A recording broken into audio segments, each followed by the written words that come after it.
ਗੱਲ Australia study visa ਦੀ ਜਦੋਂ ਹੁੰਦੀ ਹੈ ਤਾਂ ਸਾਡੇ ਕੋਲ ਸਟੂਡੈਂਟਸ ਦੇ ਢੇਰ ਸਾਰੇ ਸਵਾਲ ਆ ਰਹੇ ਨੇ। ਸਵਾਲ ਨੇ ਕਿ ਅਸੀਂ ਕਿੱਥੇ ਐਡਮਿਸ਼ਨ ਲਈਏ, ਕਿਹੜੇ ਕਾਲਜਸ ਨੂੰ ਸਾਨੂੰ ਪ੍ਰੈਫਰੈਂਸ ਦੇਣੀ ਚਾਹੀਦੀ ਹੈ, ਅਪਲਾਈ ਕਰਨਾ ਚਾਹੀਦਾ ਐਡਮਿਸ਼ਨ ਦੇ ਲਈ।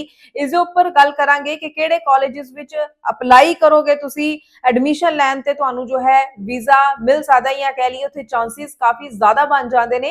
D2D ਪ੍ਰੋਗਰਾਮਸ ਉੱਪਰ ਵੀ ਗੱਲ ਕਰਾਂਗੇ ਪ੍ਰੋਫਾਈਲਸ ਨਾਲ ਰਿਲੇਟ ਕਰਕੇ, ਤਾਂ ਕਿ ਸਟੂਡੈਂਟ ਇਹ ਸਮਝ ਸਕਣ ਕਿਸ ਤਰ੍ਹਾਂ ਦੀ ਪ੍ਰੋਫਾਈਲਸ ਨੂੰ D2D ਪ੍ਰੋਗਰਾਮਸ ਦੇ ਵਿੱਚ ਜਾਣਾ ਚਾਹੀਦਾ ਹੈ, ਜਿਸ ਦੇ ਨਾਲ ਉਹਨਾਂ ਨੂੰ ਉਸਦਾ ਕਾਫੀ ਬੈਨੀਫਿਟ ਵੀ ਮਿਲ ਸਕਦਾ ਹੈ। ਸਵਾਗਤ ਹੈ ਜੀ ਸਾਰਿਆਂ ਦਾ, ਮੈਂ ਹਾਂ ਹਰਜੋਤ ਕੌਰ ਔਰ ਅੱਜ ਪੂਰੀ ਇਨਫੋਰਮੇਸ਼ਨ ਤੁਹਾਡੇ ਨਾਲ ਸਾਂਝੀ ਕਰਨਗੇ ਸਟੱਡੀਜ਼ ਕੇਅਰ ਅਬਰੋਡ ਚੰਡੀਗੜ੍ਹ ਦੇ ਬ੍ਰਾਂਚ ਹੈਡ ਅਨੀਤਾ ਪੰਡਰਾਲ ਜੀ ਸਾਡੇ ਨਾਲ ਨੇ। ਬਹੁਤ ਬਹੁਤ ਸਵਾਗਤ ਹੈ ਅਨੀਤਾ ਜੀ। ਔਰ ਜ਼ਰੂਰ ਦੇਖੋ, ਜਿਹੜੇ ਅੱਜ ਦੋ ਟੌਪਿਕਸ ਆਪਾਂ ਗੱਲ ਕਰ ਰਹੇ ਹਾਂ, ਇਹਨਾਂ ਦੋ ਟੌਪਿਕਸ ਤੇ ਤੁਸੀਂ ਕਲੈਰਿਟੀ ਦੇਣੀ ਹੈ। ਇੱਕ ਤਾਂ ਇਹੀ ਗੱਲ ਹੈ ਕਿ ਸਟੂਡੈਂਟ ਕਿਹੜੇ ਕਾਲਜ ਵਿੱਚ ਐਡਮਿਸ਼ਨ ਲਏ ਜਿਸ ਦੇ ਨਾਲ ਉਹਨਾਂ ਨੂੰ ਵੀਜ਼ਾ ਮਿਲ ਸਕਦਾ ਹੈ, ਜਾਂ ਕਈ ਉਹਦੇ ਚਾਂਸਿਸ ਜ਼ਿਆਦਾ ਬ੍ਰਾਈਟ ਨਜ਼ਰ ਆਉਂਦੇ ਨੇ ਵੀਜ਼ਾ ਮਿਲਣ ਦੇ। ਦੂਜਾ D2D ਪ੍ਰੋਗਰਾਮ ਨੂੰ ਲੈ ਕੇ ਸਾਡੇ ਕੋਲ ਹਮੇਸ਼ਾ ਹੀ ਢੇਰ ਸਾਰੇ ਜੋ ਹੈ ਸਵਾਲ ਆ ਰਹੇ ਨੇ। ਲਾਈਵ ਸੈਸ਼ਨਸ ਦੇ ਵਿੱਚ ਵੀ D2D ਪ੍ਰੋਗਰਾਮ ਨੂੰ ਲੈ ਕੇ ਸਟੂਡੈਂਟ ਸਵਾਲ ਅਕਸਰ ਕਰ ਰਹੇ ਨੇ। ਸੋ ਕਿਸ ਤਰ੍ਹਾਂ ਦੀ ਪ੍ਰੋਫਾਈਲ ਵਾਲਾ ਸਟੂਡੈਂਟ ਐਲੀਜੀਬਲ ਮੰਨ ਸਕਦੇ ਆਪਾਂ D2D ਪ੍ਰੋਗਰਾਮ ਦੇ ਲਈ। ਔਰ ਮੈਂ ਜ਼ਰੂਰ ਚਾਹੂੰਗੀ Anita ji A to Z information students ਨਾਲ ਸਾਂਝੀ ਕਰਨਾ, ਤਾਂ ਕਿ ਇਸ ਇਨਫੋਰਮੇਸ਼ਨ ਦੇ ਅਕੋਰਡਿੰਗਲੀ ਇਸ ਨੂੰ समझ के स्टूडेंट अगो फ्यूचर ਦੇ ਲਈ ਆਪਣਾ ਵੀ डिसीजन ले सके। देखिए, अगर कोई स्टूडेंट है वो कॉलेजेस को टारगेट कर रहे हैं, तो उनका मेन रीजन यही होता है कि उनकी जो परसेंटेज है वो यूनिवर्सिटी को नहीं मीट कर रही है।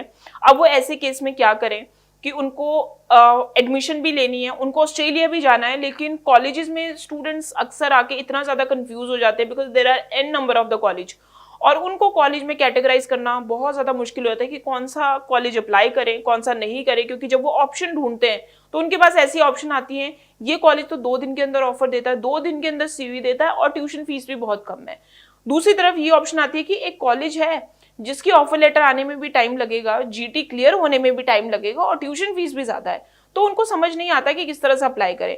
तो मैं उनके लिए एक बहुत सिंपल सा फंडा बताऊंगी कि कौन सा कैसे कॉलेज को आपने पिक करना है। सबसे पहले तो अगर आपकी परसेंटेज है 55 to 65 के बीच में है, then yes you can apply for that college. अगर आपके जो पीटी या आइल्स में आपके 50 अबव हैं, आपके 50 अबव ओवरऑल हैं, 52 हैं या एनीथिंग 50 से अबव अगर आपके स्कोर है, then also there would be some option for the colleges. आप कॉलेज में आप बड़े आराम से अप्लाई कर सकते हो, ठीक है। सो आपने हमेशा इन चीजों का ध्यान रखना है because there are few colleges कि अगर आपके आइल्स में 5.5 नॉट लेस देन 5 भी है, still they are accepting your application. अगर आपकी जो परसेंटेज है वो 55% भी है, तब भी वो आपकी एप्लीकेशन एक्सेप्ट कर रहे हैं। तो जब हमें ये सारी ऑप्शंस किसी पब्लिक फंडेड कॉलेज में मिल जाए तो हमें क्यों कोई भी प्राइवेट कॉलेज चूज करना। और इनकी जो ऑफर लेटर का जो टर्न अराउंड टाइम है, वो ऑफर लेटर का टर्न अराउंड टाइम भी 1 से 2 दिन के अंदर होता है। इट्स जस्ट दैट कि जीटी में कई बार 12 से 13 दिन लग जाते हैं, लेकिन वो जीटी के डॉक्यूमेंट कैसे सबमिट करने, for that we will advise you according to your course. अब now how to select the college, कैसे किस कॉलेज को कैटेगराइज करना है। वो सारे कॉलेज, जब भी आप कॉलेज का नाम देखें तो आप देखें कि क्या उस पर्टिकुलर कॉलेज के नाम पे कोई यूनिवर्सिटी है भी है या नहीं है। जैसे कि मैं आपको एक चीज बताती हूँ, आपने डीकिन कॉलेज, लट्रॉप कॉलेज तो बहुत सारे सुने होंगे। There is the one college university of Canberra college, Canberra college. तो इनकी जो एफिलिएशन है वो यूनिवर्सिटी ऑफ कैनबरा से है। बहुत सारे लोगों को नहीं पता कि कैनबरा का एक कॉलेज भी है, और जो यूनिवर्सिटी ऑफ कैनबरा है वो आपकी लेवल 1 की यूनिवर्सिटी है। अगर आप यहाँ से आप जाते हैं तो again there would be the visa, आपके वीजा के चांसेस बहुत अच्छे होंगे। There is the UTS college as well. UTS university बहुत सारे लोगों ने सुना होगा कि यूनिवर्सिटी है, यूनिवर्सिटी टेक्नोलॉजी सिडनी है, तो वहाँ पे बहुत अच्छे कोर्सेज हैं, लेकिन उनका एक कॉलेज भी है। वो उन्हीं स्टूडेंट को एप्लीकेशन और उन्हीं स्टूडेंट की एप्लीकेशन को एक्सेप्ट कर रहे हैं जिनकी परसेंटेज जो मैंने आपको बार बताया है वो है, और प्लस उनके जो आइल्स में कंपैरेटिवली कम है। जैसे कि एडिट कॉवन यूनिवर्सिटी आपने सुना होगा, तो इन्हीं का एक कॉलेज भी है, एडिट कॉवन कॉलेज, ईसीसी कॉलेज भी जिसको हम कहते हैं। तो इस तरह के, यानी कि जो भी कॉलेज की आपको ऑप्शन मिली है, आपने गूगल पे सिर्फ ये सिलेक्ट करना है जो भी कॉलेज है कि क्या इनकी पर्टिकुलर यूनिवर्सिटी है। जैसे आपको किसी ने ऑप्शन दे दी कि आप ईसीसी में अप्लाई करें, तो you just need to check कि क्या ईसीसी के नाम से कोई यूनिवर्सिटी है भी या नहीं है, कौन सी रैंकिंग है, वर्ल्ड रैंकिंग क्या है, क्या एफिलिएशन है, आपके पास सारा सब कुछ आएगा। उसी तरह से ग्रुप ऑफ 8 यूनिवर्सिटीज के भी हर यूनिवर्सिटी के कॉलेज है।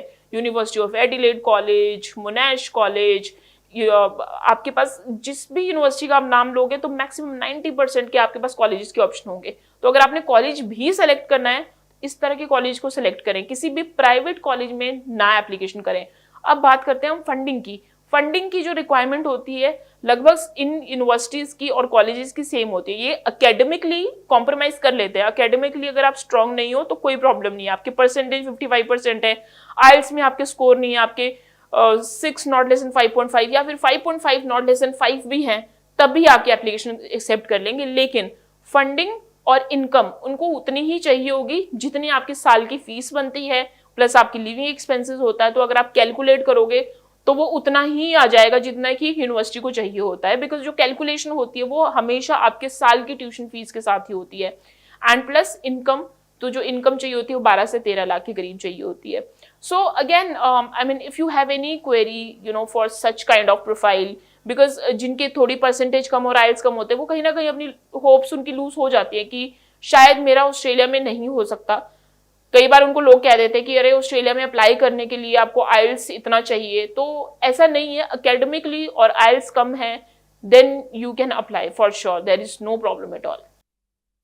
ਬਹੁਤ ਬਹੁਤ ਥੈਂਕਸ ਅਨੀਤਾ ਜੀ, ਤੁਸੀਂ ਬਹੁਤ ਹੀ ਚੰਗੇ ਢੰਗ ਨਾਲ ਹਰ ਵਾਰੀ ਤੁਸੀਂ ਸਟੂਡੈਂਟਸ ਨੂੰ ਬਹੁਤ ਚੰਗੇ ਢੰਗ ਨਾਲ ਐਕਸਪਲੇਨ ਕਰਦੇ ਹੋ, ਸਮਝਾਉਂਦੇ ਹੋ, ਗਾਈਡ ਕਰਦੇ ਹੋ, ਤੇ ਅੱਜ ਵੀ ਤੁਸੀਂ ਬਹੁਤ ਵਧੀਆ ਢੰਗ ਨਾਲ ਸਟੂਡੈਂਟਸ ਨੂੰ ਗਾਈਡ ਕੀਤਾ। ਆਈ ਹੋਪ ਸਟੂਡੈਂਟ ਜ਼ਰੂਰ ਇਹਨਾਂ ਗੱਲਾਂ ਨੂੰ ਸਮਝਦੇ ਹੋਏ ਅੱਗੇ ਵਧਣਗੇ। ਕਿਸ ਤਰ੍ਹਾਂ ਦੀ ਕਾਲਜ ਦੀ ਸਿਲੈਕਸ਼ਨ ਤੁਹਾਨੂੰ ਕਰਨੀ ਚਾਹੀਦੀ ਹੈ, ਕਿੱਥੇ ਐਡਮਿਸ਼ਨ ਲੈਣੀ ਚਾਹੀਦੀ ਹੈ, ਕਾਫੀ ਕਲੈਰਿਟੀ ਤੁਹਾਨੂੰ ਹੋ ਚੁੱਕੀ ਹੋਏਗੀ। D2D ਨੂੰ ਲੈ ਕੇ ਵੀ ਪ੍ਰੋਫਾਈਲ ਵਾਈਜ਼ ਗੱਲ ਕੀਤੀ ਹੈ, ਉੱਥੇ ਵੀ ਕਲੈਰਿਟੀ ਤੁਹਾਨੂੰ ਜ਼ਰੂਰ ਹੋ ਚੁੱਕੀ ਹੋਏਗੀ। ਫਿਰ ਵੀ ਅਸੀਂ ਹਮੇਸ਼ਾ ਹੀ ਕਹਿੰਦੇ ਹਾਂ ਸਟੂਡੈਂਟਸ ਨੂੰ, ਕਿਤੇ ਵੀ ਕਿਸੇ ਵੀ ਤਰ੍ਹਾਂ ਦੀ ਤੁਹਾਨੂੰ ਕੋਈ ਉਲਝਣ ਲੱਗਦੀ ਹੈ ਨਾ, ਡਾਊਟ ਲੱਗ ਰਿਹਾ ਅਗਰ, ਤਾਂ ਜਿਹੜਾ ਨੰਬਰ ਡਿਸਪਲੇ ਹੈ ਇਸ ਉੱਪਰ ਤੁਸੀਂ ਕਾਲ ਕਰ ਸਕਦੇ ਹੋ, ਪੂਰੀ ਇਨਫੋਰਮੇਸ਼ਨ ਲੈ ਸਕਦੇ ਹੋ, ਜਾਂ ਫਿਰ ਤੁਸੀਂ ਸਟੱਡੀਜ਼ ਕੇਅਰ ਅਬਰੋਡ ਚੰਡੀਗੜ੍ਹ ਦੇ ਆਫਿਸ ਵੀ ਵਿਜ਼ਿਟ ਕਰ ਸਕਦੇ ਹੋ। ਆਪਣੇ ਡਾਕੂਮੈਂਟਸ ਨਾਲ ਲੈ ਕੇ ਜ਼ਰੂਰ ਜਾਣਾ ਤਾਂ ਕਿ ਉਹਨਾਂ ਦੀ ਅਸੈਸਮੈਂਟ ਕੀਤੀ ਜਾਏ, ਉਸਦੇ ਅਕੋਰਡਿੰਗਲੀ ਤੁਹਾਨੂੰ ਅੱਗੋਂ ਦੀ ਗਾਈਡੈਂਸ ਦਿੱਤੀ ਜਾ ਸਕੇ।